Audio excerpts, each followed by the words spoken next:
नमस्कार sir. Sir मेरी आवाज आ रही है सर?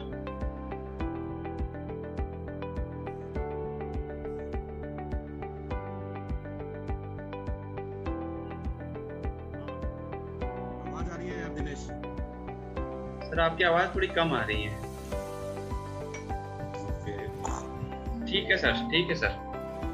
अब देखो जरा आवाज ठीक है? ठीक है सर। ओके, मैं इधर से फेसबुक पे भी लाइव हो गया हूँ, मेरे पर्सनल पेज पे फेसबुक पे भी हम शुरू कर सकते हैं आज का सेशन। Thank you sir. नमस्कार सभी को। जैसा कि आप लोग आतुर थे और जो हमारे कार्मिक हैं पंचायती राज के और विशेष तौर पे स्वच्छ भारत मिशन ग्रामीण से जुड़े हुए जो हमारे कार्मिक हैं, उनका लगातार अनुरोध था कि हमें हमारे ODF प्लस के काम और दूसरे जो कोविड के बाद में जो सीन क्रिएट हुआ है उसके बाद में हमें मोटिवेशन की आवश्यकता है। और आपका लगातार अनुरोध आ रहा था कि आप आदरणीय नवीन जैन सर के मुखाग्नि से आप लोग सुने कि किस तरह से आप में एनर्जी वो ज्वाला सर जो है बिखेर सके। मैं आज के सेशन में जो कि 10 तारीख को 10 बजे 10 कहानियां और 10 मोटिवेशनल बातों के साथ में 10 बातें सीखने को मिल रही हैं, तो ये जो 10 का दम आज सर दिखाने जा रहे हैं आप सभी लोगों के लिए, उसके बीच में मैं आमंत्रित करता हूं हमारे आदरणीय नवीन जैन सर का। सर आपका बहुत बहुत स्वागत और अभिनंदन है सर इस डिजिटल प्लेटफॉर्म पर।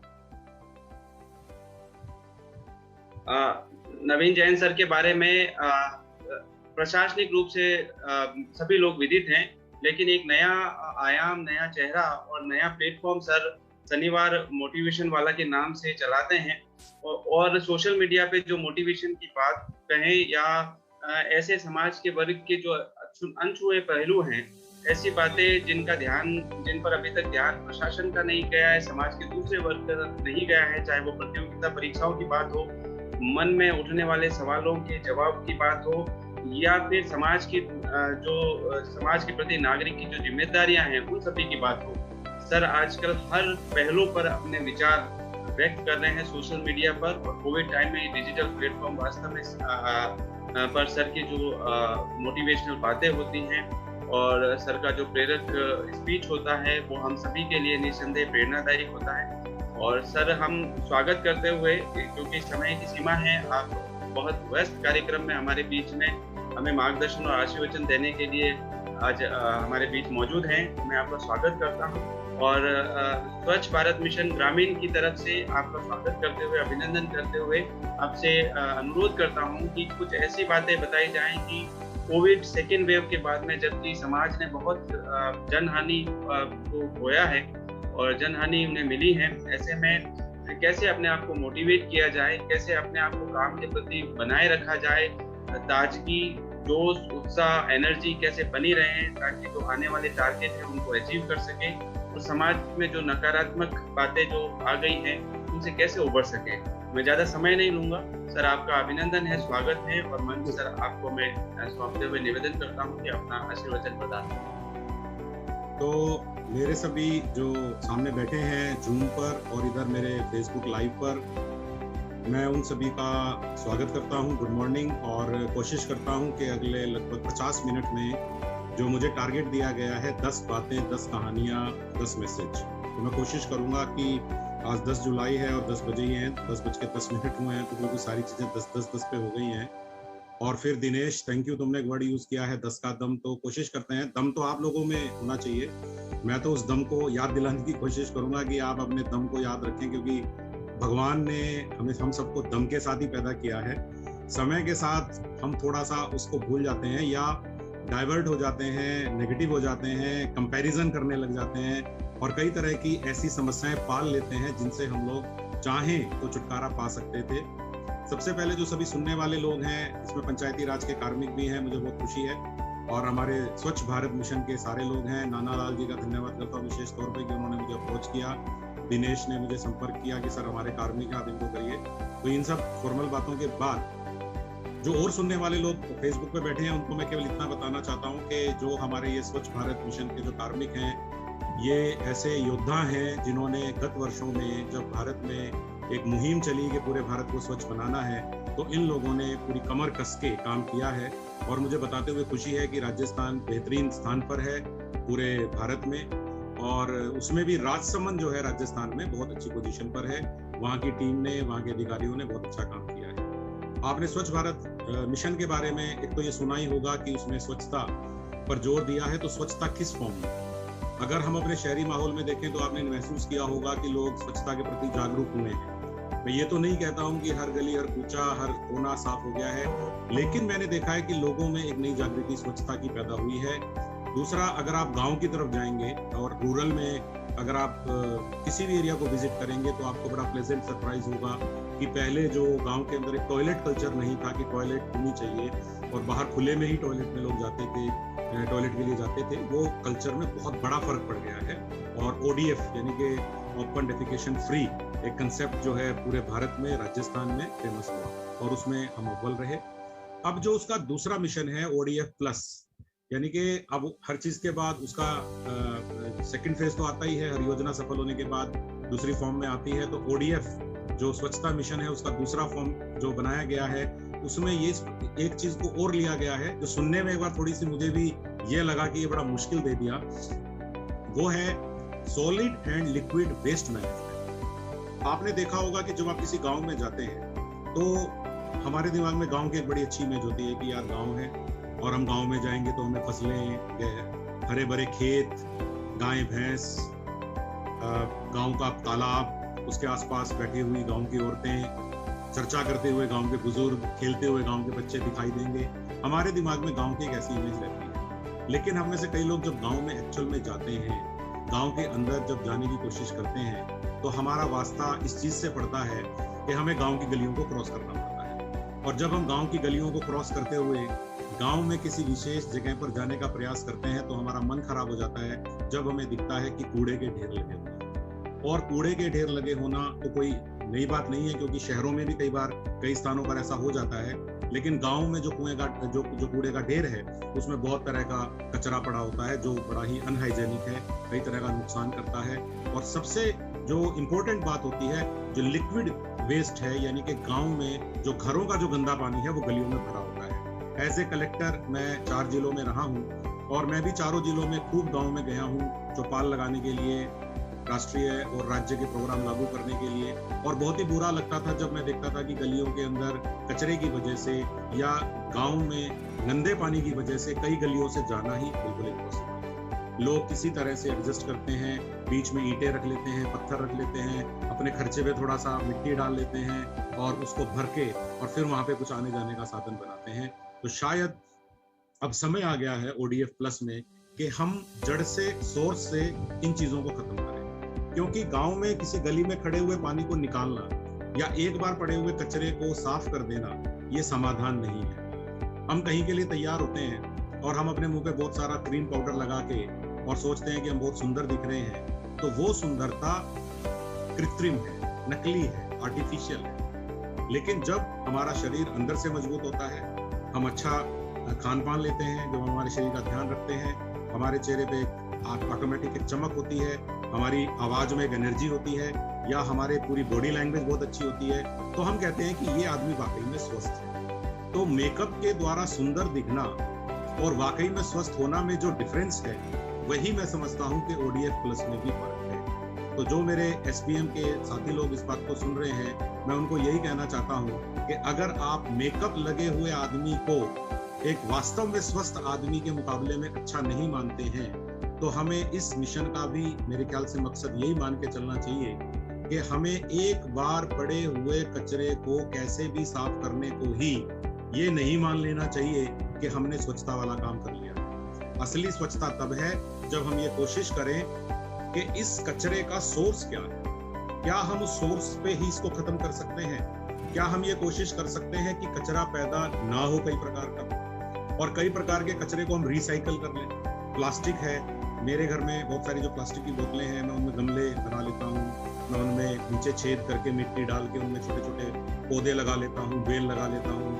बहुत छोटे छोटे पौधे होते हैं जो लग जाते हैं। मेरे घर में जो फिनाइल की या कोल्ड ड्रिंक की या कोई भी बोतल खाली होती है, तो हम क्या रिसाइकल कर सकते हैं। जो गत्ते के डब्बे हैं, क्या आप उनको दोबारा यूज कर लेते हैं। इसी तरह से आपके घर में जो थैले आते हैं सब्जी के साथ या ग्रोसरी के साथ, आप उनका रीयूज कर लेते हैं। तो सबसे पहले कचरे को रिसाइकल कर सकते हैं क्या? पहले तो कचरे को पैदा ही मत होने दो, अननेसेसरी कचरा पैदा मत होने दो। दूसरा, कचरे को रिसाइकल करने की कोशिश करो। और तीसरा, कोशिश करें कि कचरे को अलग अलग कर लें, गीला कचरा, सूखा कचरा अलग कर लें। और कई प्रकार के कचरे की बड़ी अच्छी कंपोस्ट बनती है। मेरे घर में मैंने कंपोस्ट का पिट खोदा है, उसमें मैंने सारा जो सब्जी का, फलों का छिलके हैं, पत्ते हैं सूखे पेड़ों के, वो डाल रखे हैं। मैं समझता हूँ कि हम सब ये काम बड़े आराम से कर सकते हैं। मेरे घर में जो आरओ से पानी आता है उसको मैंने क्यारियों में डालने का इंतजाम किया हुआ है। तो मैं समझता हूँ कि केवल कहना काफी नहीं है, अगर हम उन चीजों को आजमाएंगे तो हम बहुत सारा वेस्ट क्रिएट होने से रोक सकते हैं। कुछ प्रकार का वेस्ट क्रिएट होगा, उसको हम सही जगह पे डालें। अगर हम उसको सही जगह पे नहीं डालेंगे तो वो हमारे घर के आसपास, हमारी कॉलोनी में उड़ता हुआ दिखेगा। तो मैं इस संदेश के साथ अब आपको मोटिवेट करने की तरफ चलता हूँ, क्योंकि आप बेहतर जानते होंगे, आपके अधिकारियों ने आपको बहुत अच्छी गाइडलाइंस दी है और बहुत अच्छी गाइडलाइन के द्वारा आप लोगों को बहुत अच्छा समझाया है। आपको मैं प्रोग्राम के बारे में क्या समझाऊं, आपको खुद समझदार है। अब मैं कोशिश करता हूं अपने लोगों के साथ, पंचायती राज के लोगों के साथ, मेरे फेसबुक पे सुनने वाले लोगों के साथ, कि वर्क कल्चर की बात हम आज कर रहे हैं, मोटिवेशन की बात हम कर रहे हैं, प्रेरणा देने की बात हम कर रहे हैं, टीम के रूप में काम कैसे करें, हम ये जानना चाहते हैं। तो मैं आप सब लोगों को ये कहना चाहूंगा कि केवल स्वच्छ भारत मिशन के लोगों को ही इन सब चीजों की जरूरत नहीं है। इन सब चीजों की जरूरत आप सब लोगों को भी है जो मुझे फेसबुक पे सुन रहे हैं। तो ऐसा नहीं है कि इसकी जरूरत केवल इन लोगों को है, इसकी जरूरत हम सब लोगों को एक साथ है। तो मैं आप लोगों को ये रिक्वेस्ट करूंगा कि आप अगले कुछ समय तक मेरी बात को सुने। अगर आप नोट करना चाहते हैं तो नोट करें, और जहां कहीं भी आपको लगता है कि कोई आपका कंफ्यूजन है, आप नीचे चैट में लिख सकते हैं। दिनेश से मैं रिक्वेस्ट करूंगा कि सेशन के एंड में वो मुझे ये क्वेश्चन बता सकता है, अगर किसी का कोई सवाल है, अगर वो कोई किसी दुविधा में है और उसको उसका आंसर नहीं मिल रहा है, तो वो मैं आंसर करने की भी कोशिश करूंगा। तो मैं आज की 10 बातों में सबसे पहली बात शुरू करता हूं, और मेरी ये बातें बताते हुए मैं पहले ये कहना चाहूंगा कि जरूरी नहीं कि हर किसी ने हर चीज को एक्सपीरियंस किया हो।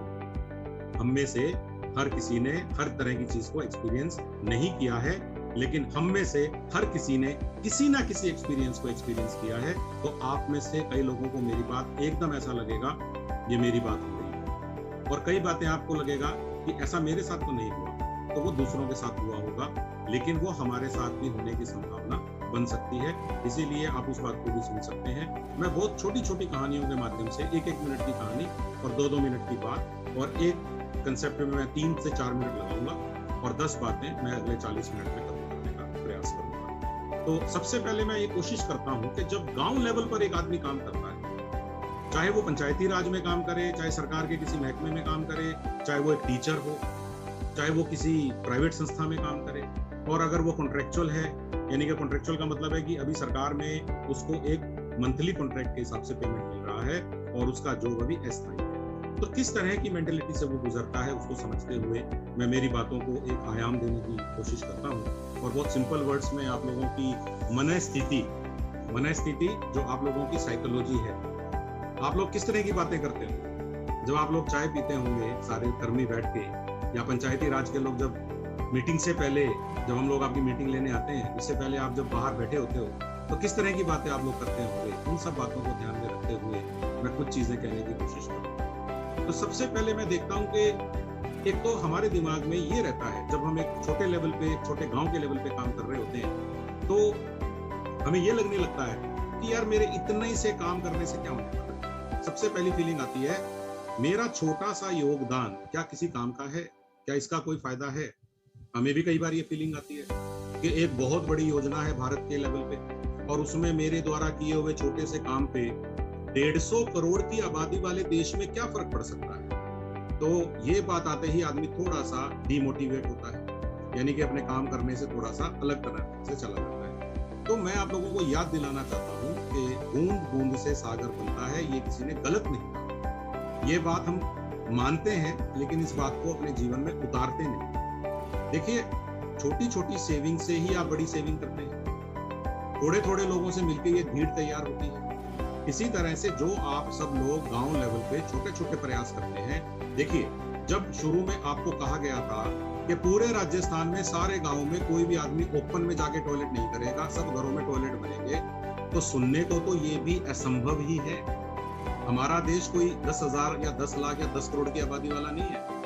हमारे देश में भी सारे घरों में टॉयलेट बनाना, सारे गांव में ओपन शौच को खत्म करना आसान नहीं था, लेकिन आप लोगों ने ऐसा कर दिखाया, क्योंकि किसी एक व्यक्ति को ये नहीं करना था। हर आदमी को अपने दिए हुए एरिया में ये काम करना था, अपने दिए हुए गांव की गलियों में ये काम करना था। आपने गांव को कई भागों में डिवाइड कर दिया, हर गली में आपने लोगों को डिवाइड कर लिया, फिर आपने गांव में उस घर में एक सदस्य को आइडेंटिफाई कर लिया, फिर आप उसको चाबी भरते रहे, आप उसको मोटिवेट करते रहे। तो आपने इस तरीके से जब एक आदमी, एक गली, एक गांव, एक पंचायत समिति से आप चलते गए, तो आखिर में हमारे देश में स्वच्छता का वातावरण तैयार हुआ। तो इसीलिए हमेशा ये याद रखिए, सबसे पहली टिप मेरी यही है कि कभी भी कोई भी योगदान छोटा नहीं होता है।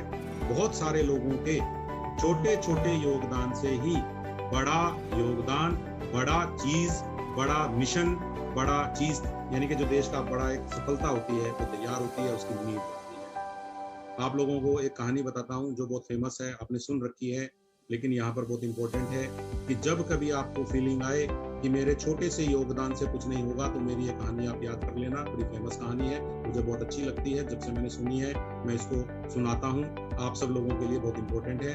एक गाँव में आग लग गई और लोग उस आग को बुझाने लगे।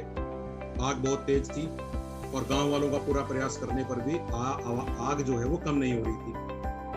इतने में एक चिड़िया को किसी ने नोट किया, छोटी चिड़िया को, वो अपनी चोंच में पानी भर रही थी और उस आग पे डाल रही थी। अब एक चिड़िया की चोंच में 4 बूंद पानी आता होगा, लेकिन वो डाले जा रही थी, आती 4 बूंद पानी डाल के फिर पानी लेने चली जाती। तो गांव में आपने देखा होगा, जब आप गांव में जाते हो तो आपको भी कई इस प्रकार के मस्खरे मिल जाते हैं जो हंसी उड़ाते हैं। आपको मिल जाएंगे हर गांव में जो कुछ नहीं करते। आपको ऐसे गांव में काम करते हुए बहुत सारे लोग मिले होंगे पंचायती राज, जो वहां पंचायती करते रहते हैं, करते कुछ नहीं है। उनका काम है केवल खलल डालना, कंफ्यूजन पैदा करना।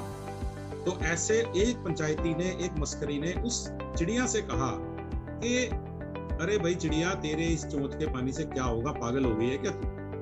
कुछ नहीं होने वाला इससे, पागल मत बन। तो चिड़िया ने जो जवाब दिया है, ये जवाब आपको देना चाहिए ऐसे इंसानों को जो आपको काम करने की बजाय काम से हटने की प्रेरणा देते हैं। और उसने कहा चिड़िया ने कि ए इंसान, मैं तुम्हें ये बताना चाहती हूँ, मुझे पता है कि मेरी चिड़िया की चोंच के पानी से ज्यादा कुछ होने वाला नहीं है, लेकिन मुझे ये पता है कि 100 साल बाद जब इस गांव का इतिहास लिखा जाएगा और इस आग की बात की जाएगी, तो मेरा नाम आग बुझाने वालों में आएगा और तुम्हारा नाम उसमें नहीं आएगा। तो इसीलिए हम लोगों को ये तय करना पड़ेगा कि हमारा नाम किस तरफ होगा। तो आप गांव में कितना कंट्रीब्यूशन दे सकते हैं? क्या आपके कहने से किसी ने टॉयलेट बनाई? क्या आपके कहने से 10 लोगों ने कचरा फेंकना बंद कर दिया? क्या आपके कहने से एक गांव की गली में सही काम हुआ? वो सेटिस्फेक्शन, यानी कि आप जब घर पे जाके सोएंगे रात को, 1 साल बाद अपने कैरियर को देखेंगे, तो क्या गर्व से आप ये कह सकते हैं, हाँ इस गांव को साफ सुथरा करने में मेरा योगदान है? तो ये बात आपको चिड़िया की बात से याद आ जाएगी। तो नंबर 1 टिप मेरी यही है कि फालतू बातों पे ध्यान नहीं देके छोटे छोटे योगदान को आगे बढ़ाइए।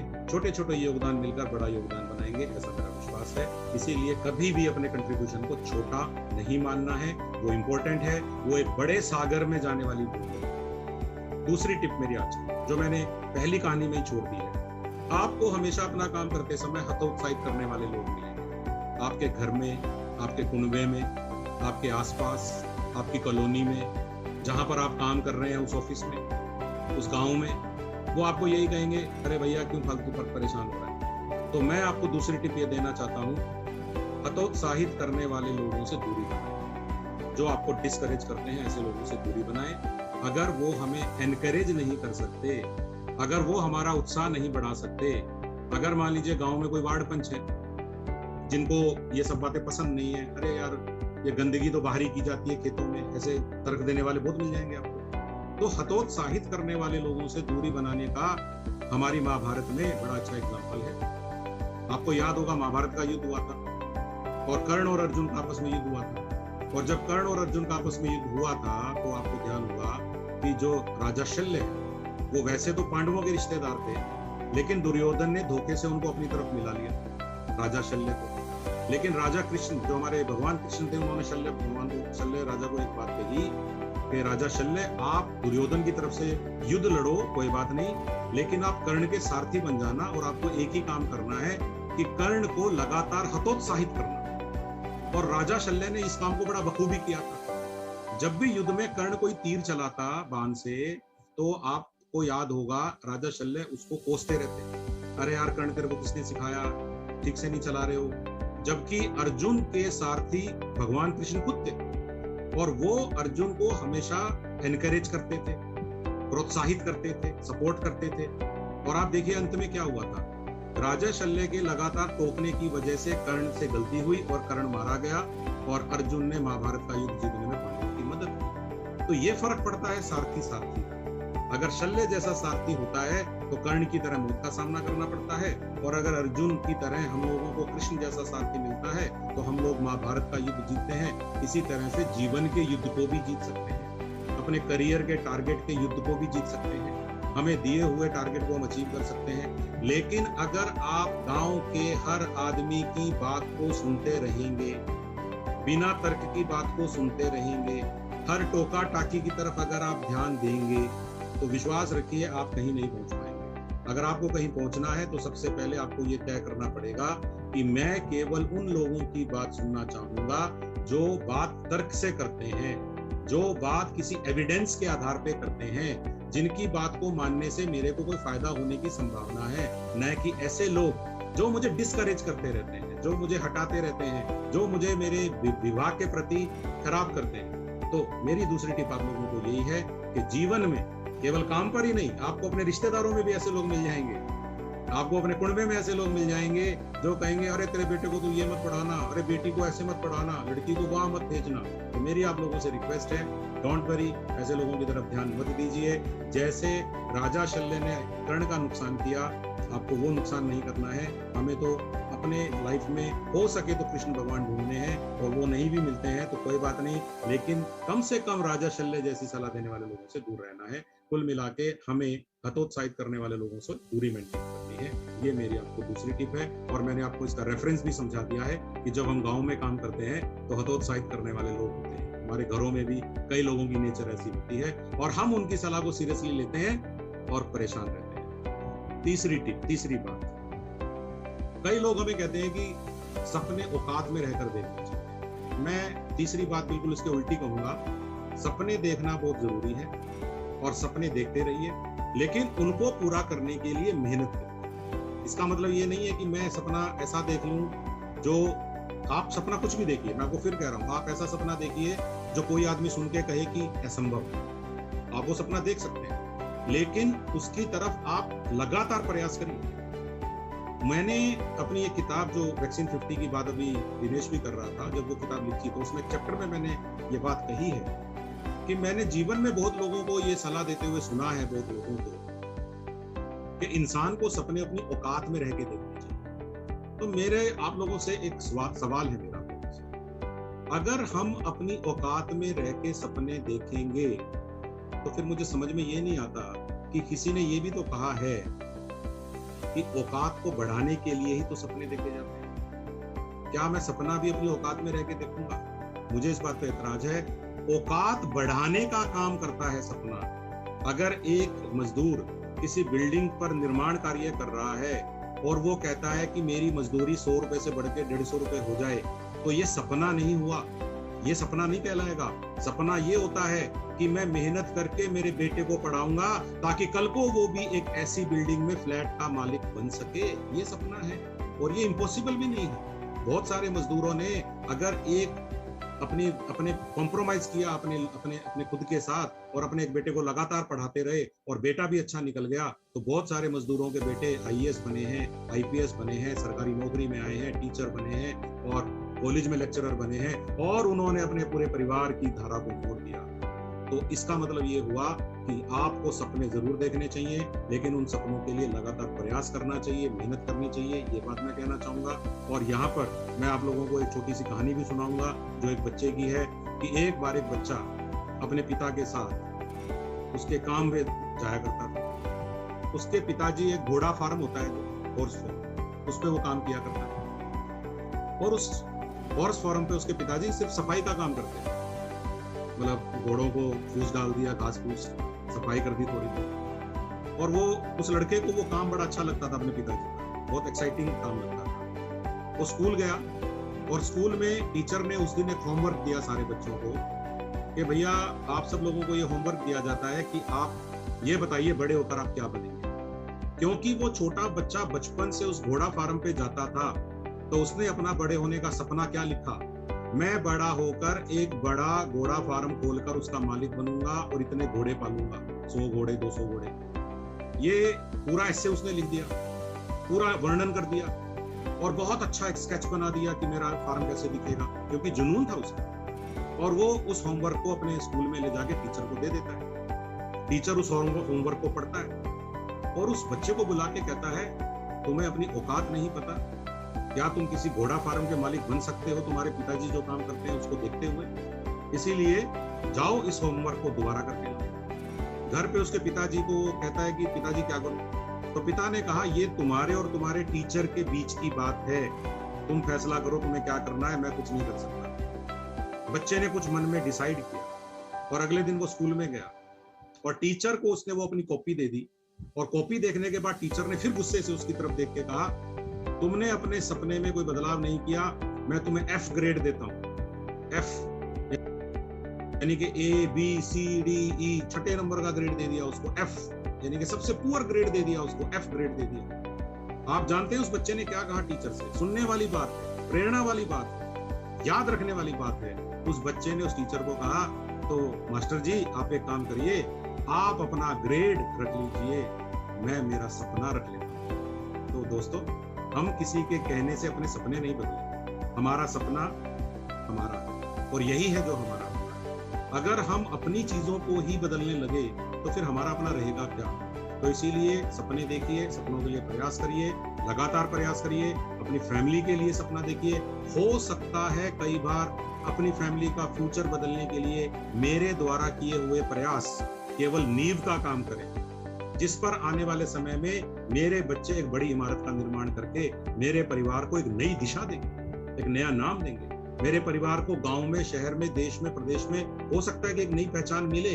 हो सकता है कि मेरा काम केवल नींव का पत्थर बन के रह जाए, लेकिन नींव के पत्थर के बिना इमारत बन ही नहीं सकती। आप सब लोग तो बेहतर जानते हो, आप सब लोग तो बिना नींव के थोड़ी बिल्डिंगें बनाते होंगे, फिर वो फर्जी मानी जाएंगे अगर बिना नींव के टॉयलेट बना दी और वो दीवार गिर गई। तो इसलिए याद रखिए, ये बहुत जरूरी बात थी कि सपने देखने हैं और सपनों के लिए काम करना है, और किसी के कहने से अपने सपनों को छोटा करने की जरूरत नहीं है। क्योंकि उस बच्चे ने भी टीचर को कह दिया कि टीचर जी आप अपने ग्रेड रख लीजिए, मैं मेरा सपना रख लूंगा। अगला टिप, आज का चौथा टिप, ये हम सरकारी कर्मचारियों में बहुत ज्यादा एक भावना आ जाती है जो मैं अच्छी नहीं समझता हूँ, और जिसके कारण आम जनता हमसे दूर हो जाती है या आम जनता के मन में हमारे लिए थोड़ा सा एक विरोध हो जाता है। और कॉन्ट्रेक्चुअल स्टाफ भी मैंने देखा है, क्योंकि मैंने कई प्रकार के ऐसे डिपार्टमेंट में काम किया है, मैंने नरेगा में भी काम किया है, मैंने राष्ट्रीय स्वास्थ्य मिशन में काम किया है, जहां पर कॉन्ट्रेक्चुअल स्टाफ काफी संख्या में था। और वो कॉन्ट्रेक्चुअल स्टाफ जब काफी संख्या में काम करता है तो सरकारी लोगों को साथ में देखकर उनके दिमाग में, उनकी हरकतों को देखकर उनके दिमाग में कई बार इस तरह की चीज आने लगती है, वो अच्छी चीजों को तो फॉलो करे नहीं करे, क्योंकि बहुत सारे सरकारी कर्मचारी और अधिकारी तो अच्छा काम ही कर रहे हैं। कुछ लोग होते हैं जो अपना काम सही से नहीं करते और उनकी वजह से विभाग बदनाम होता है, लेकिन कई कॉन्ट्रेक्चुअल लोग उनको फॉलो करना शुरू कर देते हैं और उनके मन में आपने देखा होगा क्या आता है कि यार मैं काम की चोरी कैसे कर लूं, मैं अवॉइड कैसे कर लूं। और उनको अगर ये कह दिया जाए ना, आपको भी ये देखना कभी मौका पड़ा है क्या, यार कुछ दिन के लिए तुम्हें इस गांव के साथ साथ उस गांव का काम भी देखना है, एक्स्ट्रा चार्ज मिलता होगा कई बार। जैसे दिनेश एसीओ है, तो अगर मान लीजिए कुछ दिनों के लिए दिनेश को कह दिया जाए कि सीओ का चार्ज आपको देखना है क्योंकि सीओ छुट्टी पे है, या कोई वीडियो को कह दिया जाए कि आप इस पंचायत समिति कुंभलगढ़ के साथ साथ आप राजसमंद का काम भी देख लेना या रेल मगरा का काम भी देख लेना। तो कहने का मतलब क्या है कि एक्स्ट्रा वर्क मिलते ही हमारे मुंह से निकलता है वाई मी, तो हमें वाई मी से बच के रहना है। मेरी चौथी टिप है ये, वाई मी का मतलब होता है मैं क्यों। हमें वाई मी या मैं क्यों नहीं बोलना, हमें ये कहना है try me, try me, why me नहीं बोलना है, मुझे आजमाइए। तो आज से अपने जीवन का एक वाक्य रखिए कि अगर मुझे कभी जीवन में कोई व्यक्ति कुछ एक्स्ट्रा काम करने के लिए कहेगा तो मैं इसे मेरे लिए एक अपॉर्चुनिटी की तरह मानूंगा। आखिर में भगवान ने हमें एक जन्म दिया है, एक बॉडी दी है, एक दिल दिया है, एक दिमाग दिया है, एक आत्मा दी है, और हम लकी हैं कि हमें आम जनता के लिए काम करने का मौका भी इस जन्म में मिला है, और हम इस मौके की वैल्यू नहीं कर पाते। आपको एक छोटी सी बात बताता हूँ, आप में से कई लोगों के दिमाग में ये आता होगा कि मैं इतना सारा काम करता हूं और मुझे इतना सा पैसा मिलता है और उस व्यक्ति को इतना पैसा मिलता है। मैं आगे इसके ऊपर एक पॉइंट और लूंगा कंपैरिजन पे, लेकिन अभी मेरी बात को सुनिए। और आपको लगता होगा मैंने ये एग्जाम दिया था टीचर का, पटवारी का, ग्राम सेवक का, मेरा सिलेक्शन नहीं हुआ। Why not me? आपने भगवान से सवाल पूछा, मैं क्यों नहीं? भगवान के सामने आप खड़े हो गए, भगवान मैंने भी मेहनत की थी, आरपीएससी मेरी क्यों नहीं निकली, टीचर मैं क्यों नहीं बना, पटवारी ग्राम सेवक मैं क्यों नहीं बना? ये आपके दिमाग में आया होगा। बहुत सारे जो फेसबुक पे मेरे दोस्त मुझे देख रहे हैं, जीवन में आपके सामने भी ये सवाल आया होगा कि आपने भी कोई कॉम्पिटिटिव एग्जाम दिया और आप सेलेक्ट नहीं हुए, या आपको लगता है कि कम काबिलियत वाले सेलेक्ट हुए। तो मैं आपसे एक सवाल ये करना चाहता हूँ कि आज एक बार दोबारा ये देख लीजिए कि जहां पर आप खड़े हैं, जो आप बन गए हैं आज की डेट में, कुछ लोग ऐसे तो नहीं हैं जो वो भी नहीं बन सके। एक आदमी किसी के अच्छे जूते देख के जब दुख कर रहा था तो पीछे मुड़ के देखा, एक पांव से विकलांग व्यक्ति जा रहा है, तो 1 मिनट के अंदर उसकी गलतफहमी दूर हो गई और तुरंत भगवान से नाराजगी की बजाय अपना धन्यवाद प्रकट करने लगा कि थैंक गॉड भगवान, तूने मुझे दोनों पांव सही सलामत दिए। तो यही बात कहना चाह रहा हूं मैं आपसे, मुझे आपसे यही बात कहनी है कि वाई मी ये सही चीज नहीं है, ट्राई मी ये सही चीज है। और मैं इस बारे में आपको बार बार एक ही बात कहूंगा कि जब भी आप दूसरे को मिली हुई चीजों की तरफ देखें तो सबसे पहले ये देखें कि जो आपके पास है वो भी बहुत सारे लोगों के पास नहीं है। जब आपका सिलेक्शन हुआ स्वच्छ भारत मिशन में, जब आपका सिलेक्शन हुआ पंचायती राज में, तो बहुत सारे लोगों का सिलेक्शन नहीं हुआ था। तो उस दिन और वो बेचारे लोग भगवान से जाके पूछ रहे थे, अरे भगवान कम से कम स्वच्छ भारत मिशन में तो हमारा सिलेक्शन कर लेता। तो जब तुम अपने घर में जाके खुश हुए थे कि मेरा सिलेक्शन हो गया, मुझे काम मिल गया, मुझे गांव में अब काम मिलेगा, भारत सरकार की स्कीम में काम करने का मौका मिलेगा, तो याद रखिए कुछ लोग अपने घर पे जाके उस दिन वही सेम सवाल पूछ रहे थे जो आप पूछ रहे हैं। तो ये चीज कभी खत्म नहीं होती, हमारे मन की इच्छा कभी खत्म नहीं होती। आप गाँव में किसी को कुछ दे दीजिए, वो अगली चीज की इच्छा करेगा, आप उसे अगली चीज दे दीजिए, वो अगली चीज की इच्छा करेगा। हम भी लगातार भगवान से मांगते हैं, जनता भी लगातार विभागों से मांगती है। तो हमारी ड्यूटी ये बनती है कि जब हमें एक्स्ट्रा काम करने के लिए कहा जाए तो हम वाई मी नहीं बोले, हम ट्राई मी बोले। और याद रखिए, हर किए हुए काम को कोई ना कोई कहीं ना कहीं गिन रहा है, काउंट कर रहा है, बता नहीं रहा है लेकिन कहीं काउंट कर रहा है, और एक दिन इसका रिवार्ड आपको जरूर मिलेगा। लेकिन अब आप ये पूछें कब मिलेगा, मुझे लिख के दीजिए, तो फिर तो कोई कंपटीशन होगा ही नहीं, फिर तो सारे ही कर देंगे उस काम को। मजा तो तब है ना जब रिजल्ट पता हुए बिना आप उस काम को करके दिखाएं, उसकी वैल्यू होती है। तो मैं ये मानता हूं कि आज से आप लोगों ने ये ठान लिया होगा कि हम वाई मी नहीं बोलेंगे, ट्राई मी बोलेंगे।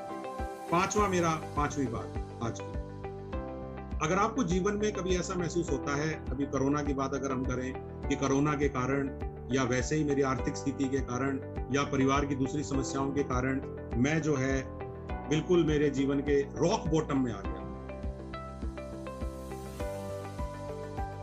रॉक बॉटम पाताल लोक में आ गया, मैं इससे नीचे नहीं जा सकता लाइफ में। कई बार ये फीलिंग आती है कि लाइफ में मैं बहुत नीचे वाले लेवल पे आ गया हूं और इससे नीचे जाना मेरी लाइफ में पॉसिबल नहीं है। तो हम बहुत ज्यादा डिप्रेशन में आ जाते हैं, तनाव में आ जाते हैं। मैं उल्टी बात कहूंगा, जब जीवन में किसी व्यक्ति को ये फीलिंग आए कि मैं तो अब इतनी ऊंचाई पे, इतनी गहराई में फंस चुका हूं कि इसके नीचे अब मैं नहीं जा सकता, तो स्माइल करिए और याद रखिए अब आपके जीवन में केवल एक ही रास्ता बचता है और वो है ऊपर जाने का। ऊपर जाने का मतलब उस गहराई से निकलकर वापस निकलने का, उस गड्ढे से बाहर निकलने का और वापस ऊंचाई पे खड़े होने का रास्ता है जो आपको धीरे धीरे प्राप्त करना है। एक सेना का कमांडर बैठा था और उसका एक सिपाही आके कहता है, सर दुश्मन की सेना ने हमें चारों तरफ से घेर लिया। अब कोई आम कमांडर हो तो कहेगा अरे बाप रे, लेकिन वो कमांडर ने अपने उस सैनिक से कहा, वेरी गुड, बहुत अच्छा समाचार है, अब तुम किसी भी दिशा में फायर कर सकते हो, कोई ना कोई जरूर मरेगा। ये होती है पॉजिटिव सोच। हम लोग जीवन में सोचते रह जाते हैं कि आखिर में पॉजिटिव सोच होती क्या है। तो जब जीवन में कोई भी अपॉर्चुनिटी आए और उसमें भी आप अपॉर्चुनिटी निकाल लो, तो तब माना जाता है अच्छा समय आने पर मुस्कुराना तो बड़ा आसान है, दुनिया मुस्कुराती है, लेकिन बुरा समय आने पर भी अच्छे समय के आने की आशा में मुस्कुराते रहना, ये चैलेंज जो जीवन में एक्सेप्ट करते हैं वो खुश रहते हैं। और आप देखिए, जिन लोगों ने बेड पर, वेंटिलेटर पर आईसीयू में, ऑक्सीजन में, पूरा उनकी तबीयत खराब, लेकिन अपने मन के अंदर से सकारात्मक सोच को मरने नहीं दिया, वो आदमी वापस आ गया जिंदा। लेकिन थोड़ी सी ऑक्सीजन 94 से 90 हुई और 90 होते ही इतनी एकदम से होचपोच हो गए और एकदम से हिम्मत को तोड़ दिया। तो याद रखिए, मेंटल स्ट्रेंथ कम होने की वजह से अच्छे इलाज के बावजूद लोग वापस नहीं आ पाए। आप सबने अपने आसपास ऐसे हजारों एग्जाम्पल तो सुने होंगे, कुछ देखे होंगे। तो मेरी आप लोगों से रिक्वेस्ट है कि अगर जीवन में कभी ऐसा मौका आ जाए कि आपको लगे कि आप बिल्कुल रॉक बॉटम में आ गए हैं, तली में आ गए हैं, तो इस बात को सोच के मुस्कुराइए कि मेरी लाइफ में अब खोने के लिए कुछ नहीं है, केवल पाने के लिए ही बहुत कुछ है। आपका काम करने का एटीट्यूड ही बदल जाएगा। अच्छा यार, आप मेरे साथ इससे बुरा तो नहीं कर सकते, अब आप इससे बुरा तो मेरे साथ नहीं कर सकते, मेरे साथ आपने सब तरह के काम कर लिए, अब मैं इंसान की तरह आपको बाउंस बैक करके दिखाऊंगा। और दोस्तों याद रखना, ये सबकी लाइफ में पल आया है, मेरी लाइफ में भी ये पल आया है और आगे भी आ सकते हैं। आपकी लाइफ में ये पल आए होंगे, फिर कभी भी आ सकते हैं। हर पॉलिटिशियन, हर बिजनेसमैन, हर ब्यूरोक्रेट, सबकी लाइफ में इस तरह के पल आने हैं, आएंगे। लेकिन उन पलों में अच्छे समय का इंतजार करते हुए मुस्कुराते रहिए और अपनी पोटेंशियल को मरने मत दीजिए। जो कर सकते हैं उन परिस्थितियों में वो प्रयास आप करते रहिए। एक छोटी सी कहानी है, केवल 1 मिनट की, जो मैं सुनाया करता हूँ इसी पॉइंट को अच्छे से एक्सप्लेन करने के लिए। और वो कहानी बहुत ही इजी है और वो उसका नाम है डीप फ्रॉग, बहरा मेंढक। एक बार मेंढकों का एक ग्रुप जंगल में से जा रहा था। किसी गड्ढे को वो देख नहीं पाए और 2 मेंढक एक गड्ढे में गिर गए। गड्ढा काफी गहरा था, मेंढक को उछलना आता है। उन दोनों मेंढकों ने उछल के बाहर आने की कोशिश की, लेकिन नाकाम रहे क्योंकि गड्ढा काफी गहरा था। और वो बाकी मेंढक गड्ढे के मुहाने पे खड़े हो गए और वहां से खड़े होकर अपने दोस्तों को नीचे देख के कहते हैं, रहने दो, कुछ ज्यादा चांस नहीं है, रहने दो, आराम से रहो। लेकिन वो प्रयास करते रहे, लहूलुहान हो गए, कूद के पत्थर लग रहे हैं, झाड़ियां लग रही हैं, लेकिन कूद रहे हैं। तो एक मेंढक ने हिम्मत हार दी, वो वहीं ढेर हो गया। दूसरा मेंढक कूदता रहा। उसके दोस्त कह रहे थे शांति से रहे, लेकिन वो कूदा और गड्ढे के बाहर। अब वो जो गड्ढे के बाहर आया तो सारे मेंढकों ने उसे घेर लिया और उसको कुछ कहने लगे कि तू सुनता नहीं है, क्या आफत आई हुई थी। तो वो जो मेंढक था, सबको पता लगा कि ये तो बहरा मेंढक है। और वो जो बहरा मेंढक है, अगर कोई उससे पूछ पाए तो उसने ये सोचा कि मेरे दोस्त मुझे नीचे रहने के लिए नहीं कह रहे हैं, मेरे दोस्त मुझे कह रहे हैं आजा ऊपर। यानी कि कई बार जीवन में डीप फ्रॉग बन जाना चाहिए। ऐसे लोगों के प्रति डीप फ्रॉग बन जाइए और अपने प्रयास जंपिंग करते रहिए।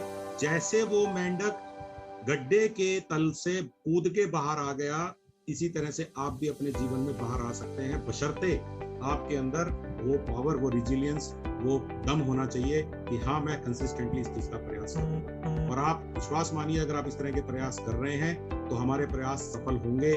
प्रयास कभी भी असफल नहीं होते, लेकिन उनके पूरा होने की समय अवधि अलग अलग हो सकती है। हो सकता है कि जिस दिन आप ये ठाने कि आज के बाद मैं प्रयास नहीं करूंगा, शाम को ही सफलता मिलनी थी या अगले दिन सवेरे ही सफलता मिलनी थी। इसीलिए सफलता मिलने का चांस कभी भी आ सकता है, प्रयास मत छोड़िए। कई लोग आईएएस का पेपर देते हैं, 1 अटेम्प्ट 2 अटेम्प्ट देने के बाद हिम्मत हार जाते हैं। हो सकता है भगवान ने तीसरे में सफलता दी। तो इसीलिए लगातार प्रयास करते रहना चाहिए, चाहे यूपीएससी हो, चाहे आरपीएससी हो, चाहे जीवन का एग्जाम हो, वो भी कम इम्पोर्टेंट एग्जाम नहीं है। हम लोग हर रोज इस तरह के एग्जाम देते रहते हैं। तो आप लोगों को मैं यही कह सकता हूँ कि ट्राई करिए कि जीवन के इन एग्जाम में आप लगातार प्रयास करते रहें और रॉक बॉटम होने पर भी अपने प्रयास से बाहर आ जाइए, जैसे वो बहरा मेंढक बाहर आ गया। आज की छठी टिप, आप लोगों को अपना काम करते समय कई प्रकार की सूचनाएं लेनी पड़ती है। बहुत सारे की रिटर्न्स आप बनाते हो, मंथली रिपोर्ट्स आप बनाते हो, हमें गांव का सर्वे टाइम टू टाइम करना होता है, कई तरह की सूचनाएं हमें दूसरों से भी लेनी होती है और उन सूचनाओं के आधार पर हम अपना काम करते हैं। जीवन बिताते हुए भी हमें बहुत सारे लोगों से अलग अलग प्रकार की सूचनाएं लेनी पड़ती है। Information is the base. आज सूचना ही ताकत है, इंफॉर्मेशन इज द पावर। लेकिन याद रखिए, इस दौर में, जब पिछला साल था कोरोना वाला, जब शुरुआत हुई, और इस साल जब कोरोना दोबारा आया, तो इस समय भी सूचनाएं बहुत आई। पहली बार जब कोरोना आया तो हम सब लोगों को ज्यादा नहीं पता था कोरोना के बारे में, ये क्या असर करेगा, कितने लोगों को मार देगा, इलाज होगा क्या, टीका आ पाएगा क्या। पिछले साल तो ये सवाल थे और इस साल सवाल ये थे कि भैया ये कब जाएगा, हमें बहुत कुछ पता लग गया, जरूर से ज्यादा पता लग गया। और कई लोग तो इस चक्कर में ही मारे गए या इसलिए मुसीबत में फंस गए क्योंकि उन लोगों को इतनी ज्यादा इंफॉर्मेशन मिल गई कि वो अच्छी और बुरी इंफॉर्मेशन में भेद नहीं कर पाए। मैं ये कहना चाहता हूं कि इंफॉर्मेशन मिलना काफी नहीं है, बहुत सारी इंफॉर्मेशन मिलना भी काफी नहीं है। मैं बड़ा ध्यान से यूज करूंगा। रेलेवेंट इंफॉर्मेशन मिलना, प्रासंगिक जानकारी, जिस जानकारी की वाकई में मुझे जरूरत है वो जानकारी मिलना जरूरी है। अगर मुझे दाएं बाएं की जानकारी मिलेगी वो मेरे किसी काम की नहीं है। तो दोस्तों, जीवन में जब सूचना लेने लगो, सूचना इकट्ठी करने लगो, तो आपको याद रखिए आपका एक बहुत इंपॉर्टेंट दायित्व है कि आप अच्छी सूचना से बुरी सूचना को अलग करने की स्थिति में होंगे। अगर आपको ऐसा करना आता है, मान के चलिए कि आप सफल होने वाले हैं। अगर आप फालतू के सर्वे, फालतू के कागज जोड़ के लंबा चौड़ा बस्ता तैयार कर लेंगे, शाम को जाके आप उसमें से कोई सेंस नहीं निकाल पाएंगे। आपके अधिकारी आपके उस सर्वे के आधार पर, आपने देखा होगा, आपसे कई प्रकार के सर्वे करा लेते हैं। आप सर्वे भरते हुए खुद आपको पता होता है कि मैं इस परिवार का जो ये सर्वे कर रहा हूँ, इस गांव का जो ये सर्वे कर रहा हूँ, अगर शाम को मुझे इसमें से कुछ बनाने के लिए कहा जाए, मैं भी नहीं बना पाऊंगा। तो यार उस बेचारे बीडीओ का सोचो, बेचारे एसीओ का सोचो, बेचारे कलेक्टर और आगे पंचायती राज विभाग के अधिकारियों का सोचो। तो दोस्तों, अगर आपको लगता है कि आपके द्वारा इकट्ठी गई सूचना के आधार पर आप स्वयं कुछ करने के योग्य नहीं हो, तो कोई दूसरा उसमें से कैसे सेंस निकाल सकता है? तो ये बहुत इंपॉर्टेंट बात है। तो लाइफ में रेलेवेंट और इररेलेवेंट, रेलेवेंट मतलब जो अच्छी प्रासंगिक काम की सूचना है, उसका इस्तेमाल आपको करना आना चाहिए। अगर वो आपको करना आता है तो मान के चलिए कि आप जीवन में सफल हो जाएंगे। एक बहुत इंटरेस्टिंग स्टोरी छोटी सी आपको सुनाता हूँ, आपको मेरी बात याद हो जाएगी कि कैसे बेकार की इंफॉर्मेशन मिलने की वजह से एक आदमी को नुकसान हुआ था। तो आपको मैं वो स्टोरी ऐसे सुनाऊंगा कि समोसे बेचने वाला, समझ लीजिए, था और दिन में 500 समोसे बेचता था। और समोसे वाले भी अच्छी इनकम करते हैं, और वो समोसे में अगर 2 रुपए भी कमाता था तो 1000 रुपए दिन के कमा लेता था। एक दिन उसका बेटा जो किसी कॉलेज में MBA कर रहा था, उसको मिलने आया। और मान के चलिए कि समोसे, पकोड़े, चाय बनाने वालों के बच्चे बड़ी अच्छी जगह पढ़ते हैं। ऐसा नहीं है कि वो, मैंने पहले ही बताया था आपको कि मजदूर मेहनत कर रहा है ताकि उसका बेटा कुछ बने, ऐसे ही समोसे बेचने वाला मेहनत कर रहा है कि उसका बेटा MBA करके कोई प्राइवेट कंपनी में जॉब करे। तो दोस्तों, यहाँ पे हुआ ये कि जब वो ये काम कर रहा था, समोसे बना रहा था, एक दिन बेटा आया तो बेटे को बड़े खुश होकर बताने लग गया कि बेटे, मेरे समोसे की डिमांड बहुत है, तो मैं और समोसे बनाने के लिए काम बढ़ा रहा हूँ और साथ में सोच रहा हूँ कि गुलाब जामुन भी बनाऊं। तो जब लोगों का मुंह जल जाएगा समोसा खा के, तो गुलाब जामुन भी खा लेंगे मेरा, तो उसमें भी प्रॉफिट आएगा। अब बेटा क्या कहता है पिताजी को? पिताजी, आप अखबार नहीं पढ़ते, आप टीवी नहीं देखते। पिताजी ने कहा, नहीं बेटा, मैं तो अखबार भी नहीं पढ़ता, टीवी नहीं देखता। क्या हुआ? अरे पापा, हमारे कॉलेज में पढ़ा रहे थे MBA की क्लास में, पूरे जो देश की आर्थिक व्यवस्था है वो गड़बड़ा गई है, फॉरेन एक्सचेंज रिजर्व कम हो गया है, स्टॉक मार्केट गिरने वाला है, मजदूरी की दर घटने वाली है, अनएम्प्लॉयमेंट, बेरोजगारी बढ़ने वाली है, फलाना देश फलाने देश के साथ ये करने वाला है। अच्छा बेटा, क्या होगा इससे? अरे पापा, बिजनेस बढ़ाने का टाइम नहीं है। अच्छा, तो वो चला तो गया। पिता के दिमाग में खलल आ गया। पिता के दिमाग में खलल आ गया कि ये लाख रुपए देके MBA कर रहा है तो गलत थोड़ी कह रहा है। पिताजी ने अपने बिजनेस में इंटरेस्ट लेना कम कर दिया, नया बिजनेस नहीं किया कि मैं गुलाब जामुन नहीं बनाऊंगा। समोसे भी वो तो कम बनाने लग गया। पहले लोगों को बुला बुला के समोसे खिलाता था, इंटरेस्ट लेना बंद कर दिया। और उसका रिजल्ट ये हुआ दोस्तों कि उसका जो बिजनेस 500 समोसे पर डे का था वो घट के 200 और 100 समोसे पे आ गया। और एक दिन उसका काम बंद होने लग गया। तो उसने अपने बेटे को फोन करके कहा कि बेटा, तेरा इंस्टीट्यूट बहुत अच्छा है, उन्होंने सही कहा था कि बिजनेस बढ़ाने का टाइम नहीं है, मेरा बिजनेस भी बंद हो। अब आप हंस रहे होंगे और आप इस बात पे हंस रहे होंगे कि समोसे वाला कितना बेवकूफ था, क्योंकि उसको इस बात से कोई मतलब ही नहीं होना चाहिए था कि स्टॉक मार्केट में और फॉरेन एक्सचेंज में क्या हो रहा है। उसका काम अपने शहर के कोने पर समोसे अच्छे से बना के बेचने का था। तो दोस्तों, चेक करिए, कभी कोई ऐसी सूचना के दम पर आप अपने काम को तो खराब नहीं कर रहे जो आपके लिए बनी ही नहीं है। तो सही सूचना पे विश्वास करिए। फालतू की सूचनाएं आपके लिए जो काम की नहीं है उसको एक तरफ कर दीजिए। हम कई बार टीवी पर बैठकर फालतू के समाचार, फालतू की न्यूज देख देख के दूसरों को भी नेगेटिव करते रहते हैं। मैं आपको यही इशारा करने वाला था, अगर वो आपके लिए जरूरी नहीं है, अगर उससे आपका कोई सरोकार नहीं है, उसको सुन के दूसरों को सुना के परेशान मत करिए। आज का 7वां मैसेज, बेवजह की तुलना। वो ऐसा है, मेरा घर ऐसा है, वो तो आगे बढ़ गया, मैं पीछे रह गया। बचपन से हम तुलना करते आए हैं। अगर मैं 2 भाई हैं, मेरे मेरे भाई को मेरे पिताजी ज्यादा प्यार करते हैं, उसकी थाली में घी ज्यादा लग रहा है मुझे, तो ये जो तुलना है बेवजह की, इसको छोड़ दीजिए। ये जीवन के रस को कम करती है। जीवन के रस को कम क्या करती है? जीवन को नीरसी बना देती है। तो नीरस अगर आपको जीवन को नहीं रखना है, यानी कि जूस रस अगर आपको अपने जीवन में लाना है, तो सबसे पहले फालतू की तुलना करना छोड़ दीजिए। मैं आपको रियल स्टोरी सुना रहा हूँ, बिल्कुल आपको वो स्टोरी सुनते समझ में आ जाएगा। आपको ध्यान होगा कि जब भी आप किसी सफल आदमी की तरफ देखते हैं, आप अपने आसपास गांव में किसी सफल आदमी को देखते हैं, आपके दिमाग में पता क्या आता है? उसको देख के बड़ा लक्की है ये, इसके पिताजी इसके लिए लाखों करोड़ों छोड़ गए, या ये किस्मत वाला था, इसकी जॉब लग गई, या अदरवाइज ये लक्की है। हम कभी भी दूसरे आदमी की सफलता को उसकी मेहनत का परिणाम नहीं मानते, यही मानते हैं कि ये लक्की है। और अपने मामले में क्या कहते हैं? खुद को हमेशा कहेंगे मैं तो विक्टिम हूं, मैं तो शिकार हूं, मैं तो पीड़ित हूं। हम जीवन भर अपने आप को पीड़ित और शिकार मानते हैं। कभी ये कोशिश नहीं करते कि जब हम उसकी सफलता की हमारी सफलता से तुलना कर रहे हैं, तो हम उसकी मेहनत की भी तुलना कर लें अपनी मेहनत से। और मेहनत करना ही काफी नहीं है, मेहनत सही डायरेक्शन में होनी चाहिए। अब आपको पता है, मान लीजिए आप किसी पथरीले गांव में गए जहां पत्थर ही पत्थर है, कुंभलगढ़ साइड में, और वहां पर टॉयलेट बननी है, और एक आदमी पत्थर में ही मारे जा रहा है, कुदाल। अरे भाई, अगर वो पत्थर में ही मारे जाएगा, पत्थर में ही मारे जाएगा, तो गड्ढा कैसे होगा? आपको सही जगह देखनी पड़ेगी। अगर आप सही जगह पे कुदाल मारेंगे तो ही तो गड्ढा कर पाएंगे। तो इसीलिए मेहनत करना काफी नहीं है, सही जगह मेहनत करना काफी है। और दूसरे की मेहनत से तुलना लोग नहीं करना चाहते, दूसरे के बारे में गप करना चाहते हैं, दूसरे के बारे में गलत बात करना चाहते हैं। कान तैयार है हमारे दूसरे के बारे में गलत बात सुनने के लिए? कान तैयार है कि नहीं है? जरा सोच के देखिए। और दूसरे के बारे में अच्छा सुनने के लिए कान तैयार है क्या? कतई नहीं तैयार। इस देश में नहीं तैयार, इस गांव में नहीं तैयार, कहीं नहीं तैयार। तो मैं आप लोगों से कहना चाह रहा हूं कि फालतू की तुलना मत करिए। और जो किस्सा आपको सुनाने वाला था, वो किस्सा मैं आपको सुनाता हूं। मैं मेरे किसी दोस्त के घर पे गया और उसके ड्राइंग रूम में बैठा था मैं। और आपको पता होगा कि जो नदियां होती हैं उसमें एक रिवर राफ्टिंग होती है। लोग जो है बोट में बैठ के तेज पानी से निकलते हैं, उसको रिवर राफ्टिंग बोलते हैं। तो उसके यहाँ पर एक लद्दाख की फोटो लगी हुई थी रिवर राफ्टिंग करते हुए। और वो फोटो मैंने देख के कहा, अरे यार क्या बात है यार, तू तो रिवर राफ्टिंग करने गया था, बताया नहीं तूने, बड़े मजे किए तूने, तो मेरे को भी बता देता, मैं भी चल पड़ता तेरे साथ। मेरे दोस्त का मुंह उतर गया। मैंने कहा यार ये खुश होना चाहिए था। अगर आपको कोई पूछता है ना, आप घूम के आए कैसा रहा, तो आप बड़े खुश होकर बताते हो, हम यहाँ घूमे, हम गंगा जी में नहाए, हमने मंदिर में दर्शन किए, यहाँ खाना खाया। मेरा दोस्त उदास हो गया। तो मैंने कहा क्या हुआ भाई? तो मेरे दोस्त ने कहा फोटो को ध्यान से देख।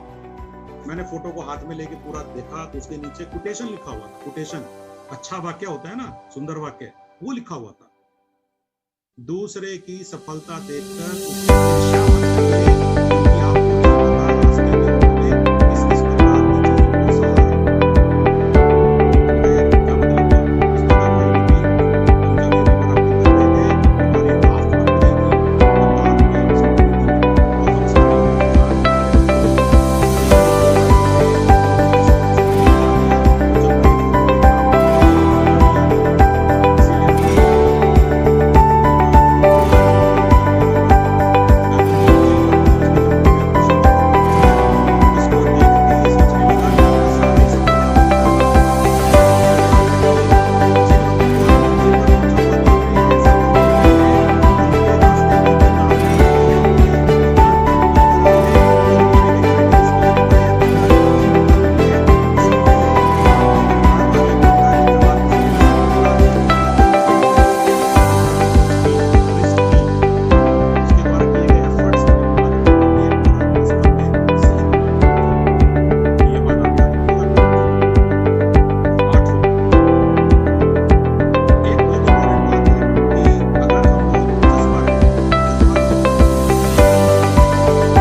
सेटिस्फेक्शन मिलेगा, मैं दावे से कह देता हूँ।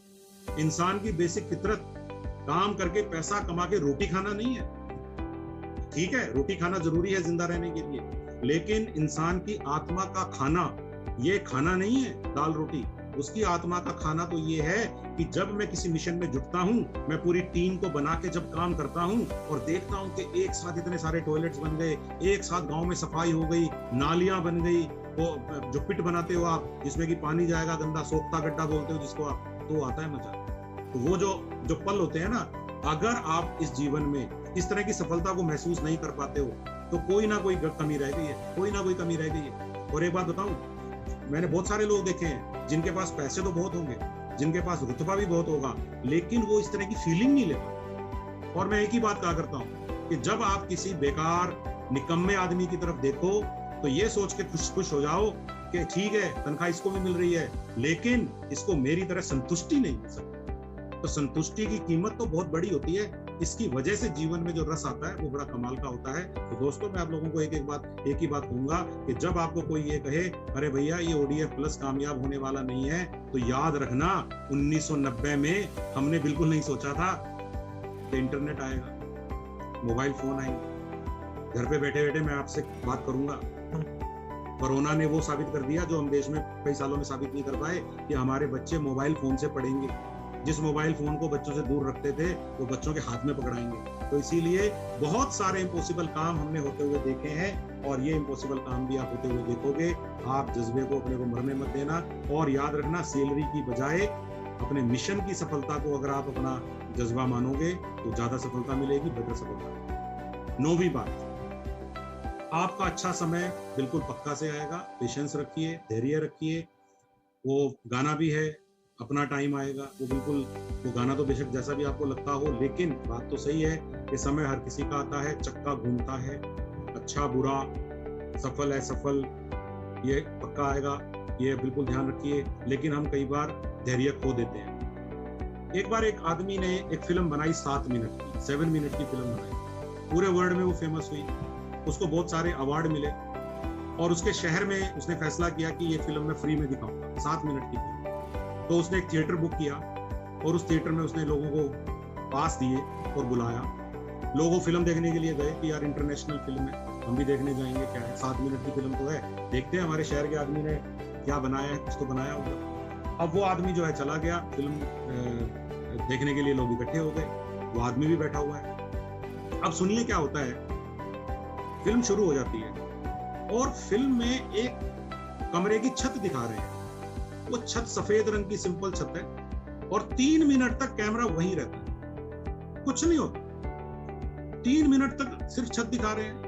लोगों का धैर्य जवाब दे गया, लेकिन वो बैठे रहे। 3 मिनट तक वो देखने के बाद कैमरा थोड़ा सा हिला, अब उनको लगा कि कुछ और सीन आएगा, लेकिन अगले 3 मिनट तक फिर वो छत पे रहा।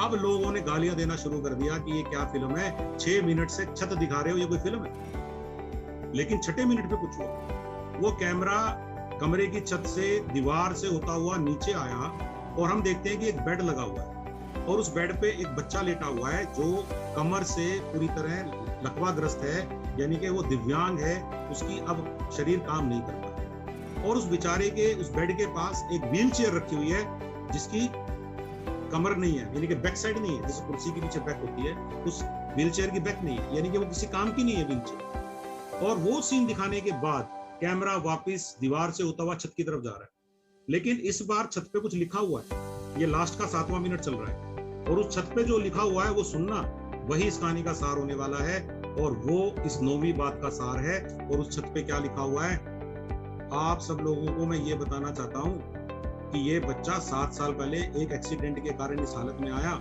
और 7 साल से ये इस बेड पे पड़ा हुआ इस कमरे की दीवार को और इसकी छत को देख रहा है। आप लोग 7 मिनट नहीं देख पाए, आप क्या धैर्य रखोगे?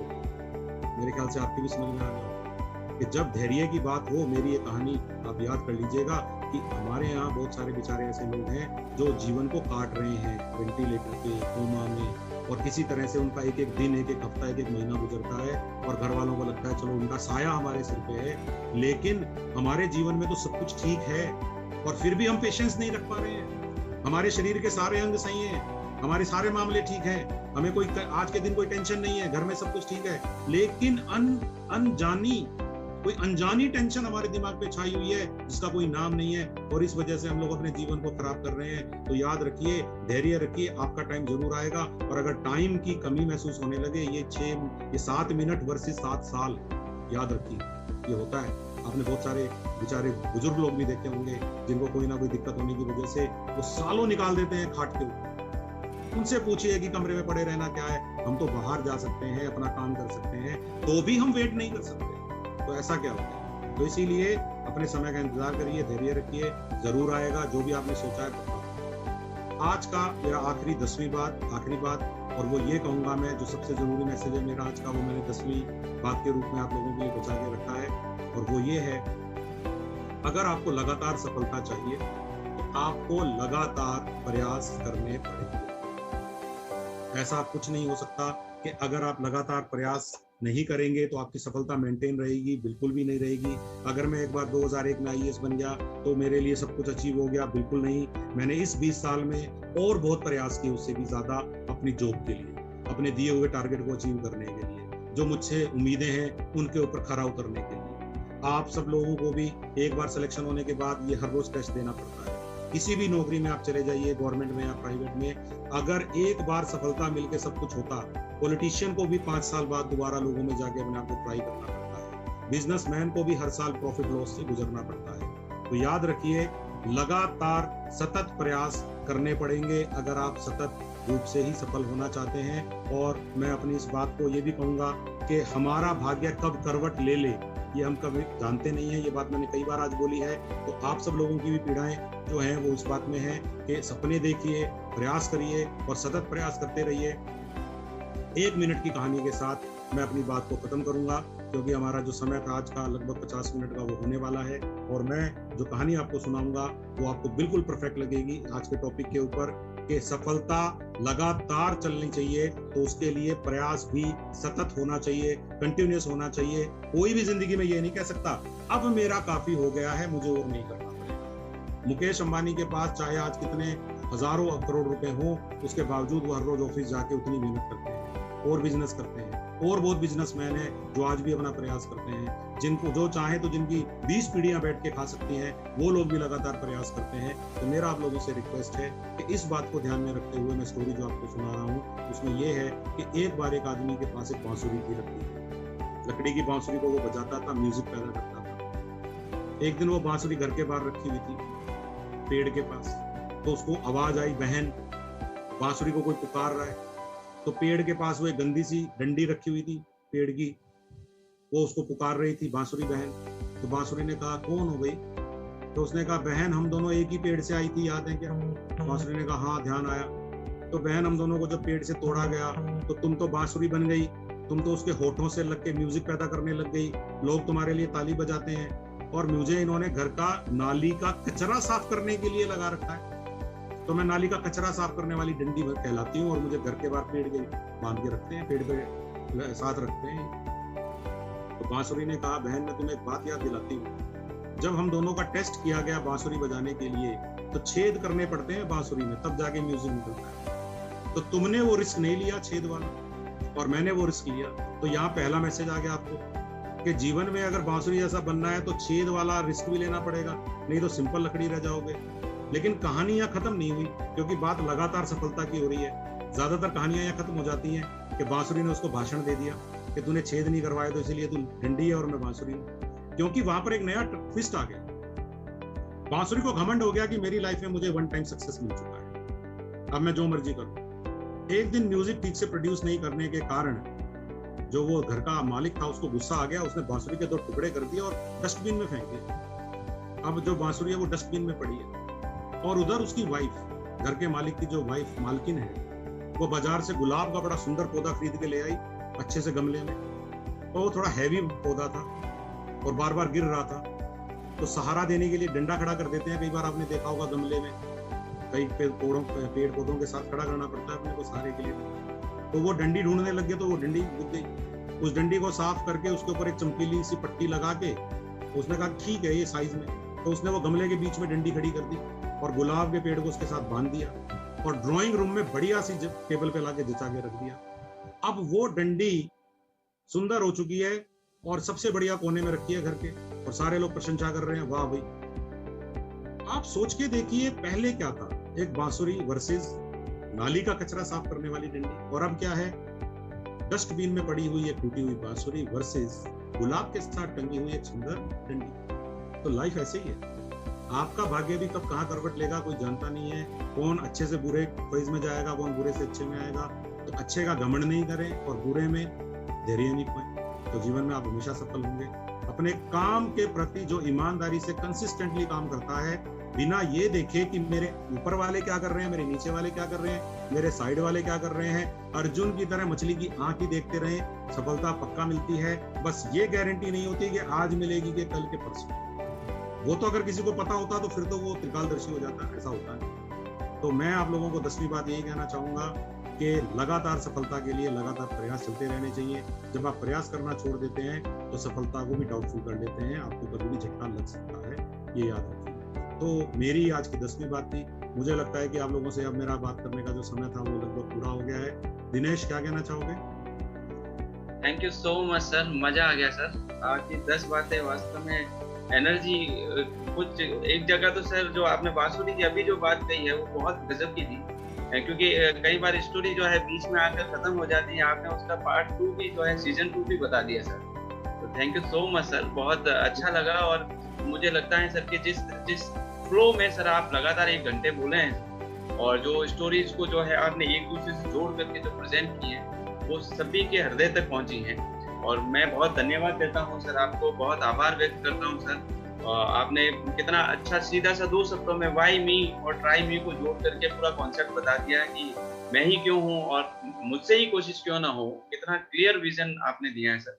तो ये तो मेरे लिए भी पर्सनली मेरे लिए भी बहुत मोटिवेशनल था सर। और आपने जो बड़ी बात कही है कि हर काम की शुरुआत हम 0 से ही करते हैं, और पाताल में चले जाएं तो हमारे पास फिर खोने को कुछ नहीं रहता है। तो ये जो नेगेटिव से नेगेटिव और मैक्स टू मैक्स नेगेटिव गया हुआ है, उसके लिए सबसे इम्पोर्टेंट और सबसे बड़ी बात होती है पॉजिटिव थिंकिंग की बात सर आपने 0 से कर दी। और छोटी छोटी बातें सर, मेंढक और चिड़िया वाली, ये हालांकि दिखने में बहुत छोटी छोटी कहानियां हैं लेकिन बहुत ही महत्वपूर्ण, बहुत ही प्रेरणास्पद बातें आपने बताई है सर। और मुझे ऐसा लग रहा है कि मैं वापस कहीं स्कूल लाइफ में आ गया हूँ और ऐसी बढ़िया सी कहानियां सुन के जो है प्रेरणा मिल रही है। बहुत अच्छा लगा सर। सच्चाई, सपने, इन ऐसी बातें आपने बताई सर जो वास्तविकता से जुड़ी हुई है। कहानियों का इम्पोर्टेंस ये होता है कि अगर हम सिंपल 10 बातें बताएंगे तो याद नहीं आएगी, लेकिन इन कहानियों की वजह से, इन 10 कहानियों की वजह से वो 10 बातें याद होगी। ये एक अच्छी बात है। तो इसीलिए, और दूसरा व्यक्ति आपकी बात को, आप भी आगे कोई किसी को कोई पॉइंट ऑफ व्यू रखते हैं